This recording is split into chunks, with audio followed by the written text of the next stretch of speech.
Right, so why people even talk like he the best at, he didn't even fight at 135 yet. Right. He didn't even have power at 126, 30 or none of that. He is good. Okay. How can you, all that's just okay. Fight between him and Teofimo Lopez if they fight. If they fight, I think Shakur wins. I think Shakur wins. This reason. Teofimo Lopez, we've seen him at his best, but he typically brings out his best characteristics when he's back against the wall and he's counted out. And he's going to be counted out in this fight.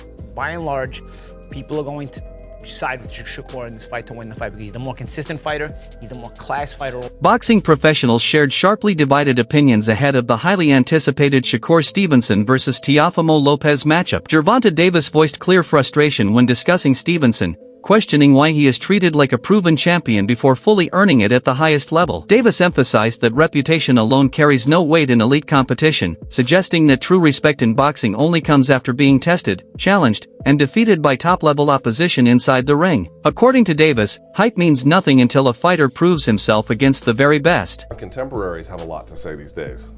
Shakur Stevenson, well, of course he's now 135 after all that stuff, and then Devin Haney. Right, so why people even talk like he the best at, he didn't even fight at 135 yet. Right.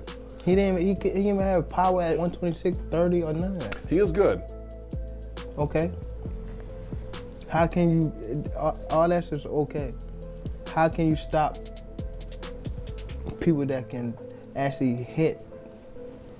No matter all that boxing, you're going to get hit. Paulie Malignaggi and Chris Algieri offered a detailed breakdown of the upcoming clash, analyzing both fighters' strengths and the way public perception shapes expectations. Paulie noted that Teofimo Lopez often faces heavy criticism and is frequently underestimated, largely because Shakur Stevenson enjoys greater fame, a larger fanbase, and more mainstream visibility. Many fans instinctively favor Stevenson, assuming he holds the advantage. However, Paulie stressed that fight night is where reputations are truly tested. He believes Lopez will rise to the occasion, seize the moment, and prove his skill, toughness, and resilience on the global stage, potentially shocking fans by asserting himself decisively. Because Teofimo is at his most dangerous when he's counted out. And this is going to be one of those fights where he's going to be counted out. Because Shakur is looked at by and large as the guy who can dominate boxing in this generation, right? It's just a matter of him getting the opportunity. I myself have felt that he's the guy who could and should be dominating boxing if he gets the right matchups. But bro, this is one of the rare matchups, if not maybe the only matchup, where I feel like there's a big threat here to Shakur. And then it would all come undone only because of this reason. Teofimo Lopez, we've seen him at his best, but he typically brings out his best characteristics when he's back against the wall and he's counted out. And he's going to be counted out in this fight. By and large, people are going to side with Shakur in this fight to win the fight because he's the more consistent fighter, he's the more class fighter overall, and he's just so damn good. But Teofimo has a way, when you're so damn good and he knows you're so damn good and everybody feels like you're gonna beat him, there's just something about Teofimo, man. He brings out a different level and somehow supersedes that guy who is that damn good. I've seen it. We've seen it already. I'm not saying anything that anybody else hasn't already seen, okay? I'm just stipulating it. I'm gonna tell you right now, I don't know who wins this fight. Because again, your better head says Shakur, but then you think about, man, Teofimo, again, He's got the X factor. He's got the talent. I'm telling you right now. Yeah.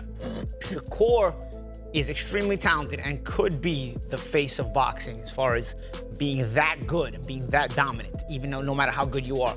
But this is one of the rare fights where you can get beat. And I don't ever want to hear any of you tank nut huggers that he fights one Uber driver after another. If Shakur Stevenson loses this fight, I don't ever want to hear any of you saying, oh, well, what about Shakur now? Tank this, tank that. Tank fights the guy that delivers my pizza. He fights the guys in the back that are doing the production. He fights the truck driver. I don't want to hear because he would never have gone. Lamont Roach approached the matchup with strong confidence in Shakur Stevenson's command of the ring. From Roach's perspective, this fight is not chaotic or unpredictable, but instead defined by control, rhythm, and discipline. He described Stevenson as a fighter who dictates pace from the opening bell, using distance, timing, and positioning to force opponents into uncomfortable situations. Roach believes Stevenson's ability to read movement and shut down offensive patterns would neutralize much of Teofimo Lopez's explosiveness, turning the fight into a technical demonstration rather than a war, with Lopez struggling to build momentum or find clean openings. Okay, cool.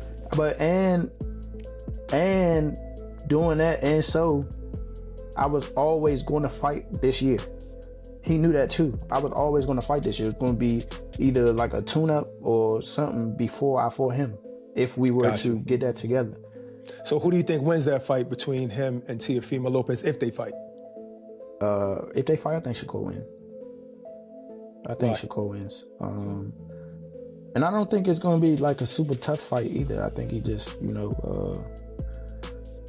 IQ will frustrate him. And, wow. Don't you think Teo has also good ring IQ and also is slick, fast? I think explosive? so, but when you look at Teo's performances against guys that are just pure boxers, it's just like he almost lost to Sandor Martin.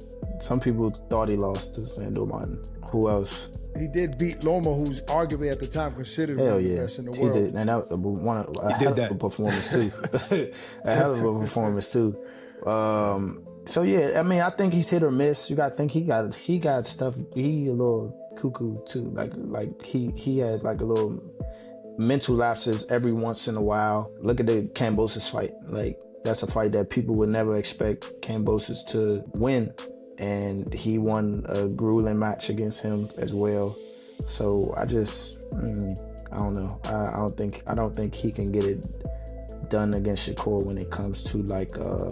Because it's going to be just a skill match. I don't think he's going to try to rough Shakur up. Lamont Roach approached the matchup with strong confidence in Shakur Stevenson's command of the ring. From Roach's perspective, this fight is not chaotic or unpredictable, but instead defined by control, rhythm, and discipline. He described Stevenson as a fighter who dictates pace from the opening bell, using distance, timing, and positioning to force opponents into uncomfortable situations. Roach believes Stevenson's ability to read movement and shut down offensive patterns would neutralize much of Teofimo Lopez's explosiveness, turning the fight into a technical demonstration rather than a war, with Lopez struggling to build momentum or find clean openings. How does Shakur beat Teo and vice versa? Stylistically, how does Teo beat Shakur? Stylistically, Teo got to go in and go for broke. He got to go gamble. He got to take some, get some, and that's his only way to win. If he stays outside the boxes, Shakur gonna pick him apart. Shakur's a polished boxer with some of the best speed in the game right now, and he's a defensive-minded fighter, which is very smart.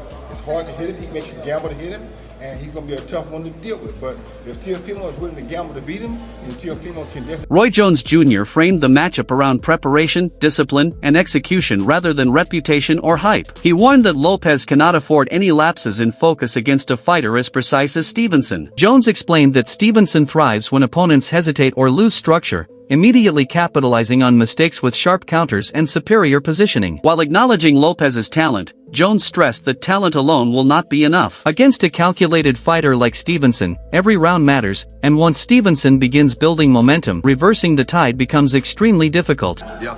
I think it's a great fight. You'll really see, because at the end of it, they're both Olympians. They're both multi-division world champions. Teo is